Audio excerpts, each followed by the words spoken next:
प्रतिभा का जादू सिर चढ़कर बोलता है और ऐसा ही जादू एक साहेबगंज के कलाकार अमृत प्रकाश का बोलने लगा है। साहेबगंज से छोटे शहर से निकलकर देश दुनिया में अपना नाम कला के क्षेत्र में रोशन करने वाला अमृत प्रकाश, उनके लिए और साहेबगंज वासियों के लिए आज एक खास दिन है, क्योंकि मालदा रेल डिवीजन के डीआरएम ने उन्हें याद किया और एक कार्यक्रम था अमृत संवाद, उन्हें मुख्य अतिथि के रूप में आमंत्रित किया।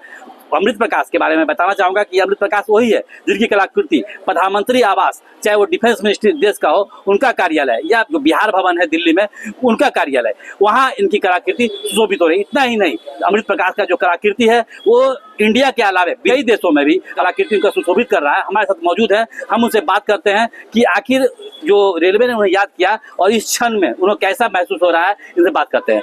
अमृत जी, हमारे चैनल में आपका स्वागत है। धन्यवाद।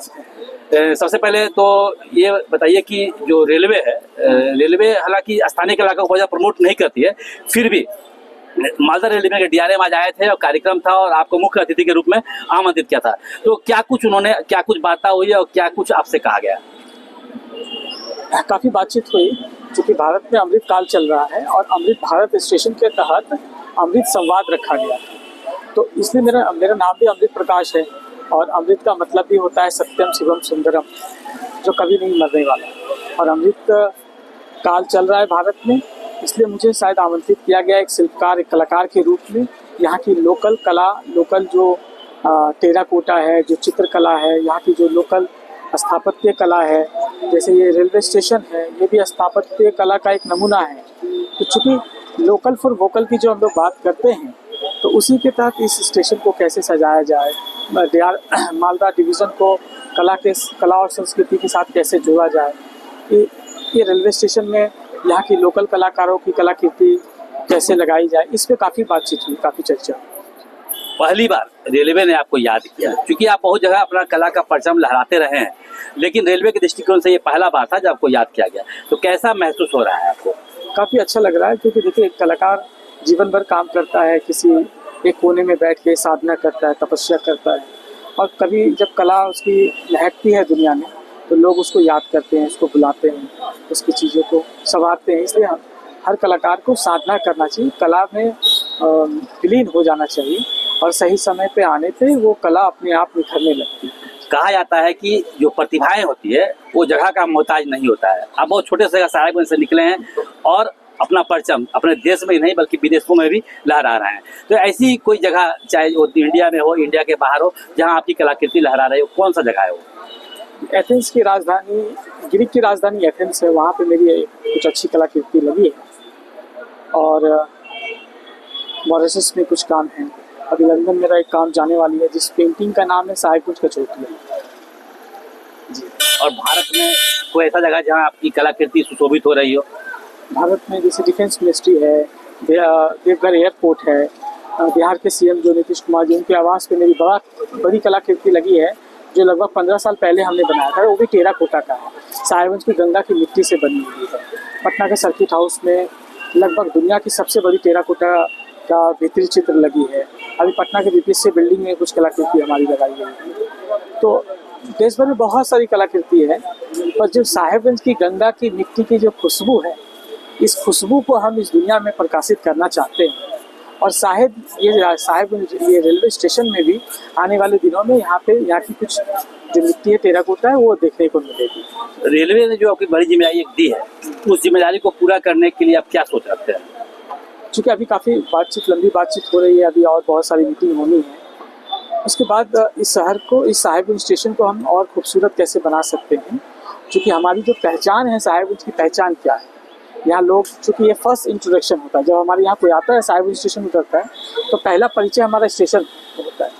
तो हम यहाँ की लोकल चीज़ों को कैसे यहाँ पे प्रदर्शित करें, जो हमारा एक अच्छा परिचय है। चूँकि ये गंगा नगरी है, तो गंगा नगरी में किस तरह से अभिनंदन किया जाए कला के माध्यम से। ये थे अमृत प्रकाश जी, जो कि साहेबगंज से छोटे जगह में पले बड़े, लेकिन अब ये जो है कला की दुनिया में चांद को छूने की तैयारी कर रहे हैं। कई कलाकृतियों, एक से कलाकृति प्रस्तुत करने के बाद रेलवे ने उन्हें एक बड़ी जिम्मेदारी देने की तैयारी सोची है और इसी क्रम में उन्हें आज बुलाया था। अब ये देखना है कि आने वाले समय में ये साहेबगंज को रेलवे के दृष्टिकोण से वो कितना कुछ अलग अपनी पहचान यहाँ पर दिला पाते हैं। साहेबगंज से भारत 24 के लिए राजेंद्र पाटिल। नमस्ते, प्रणाम। मैं हूँ दीपाली गुप्ता और आप देख रहे हैं लुक इन। तो लुक इन में आपका स्वागत है। अमृत भारत योजना के तहत साहिबगंज रेलवे स्टेशन में चल रहे विकास कार्यों के रेल यात्रियों को और अधिक से अधिक क्या क्या सुविधा दी जा सकती है, इस पर आम लोगों से संवाद करने के उद्देश्य के तहत मालदा रेल डिवीजन के मैनेजर मनीष गुप्ता गुरुवार को अपने विशेष रेल सैलून से साहिबगंज पहुंचे। यहाँ उन्होंने रेलवे के विभिन्न प्रतिष्ठानों का जायजा लिया।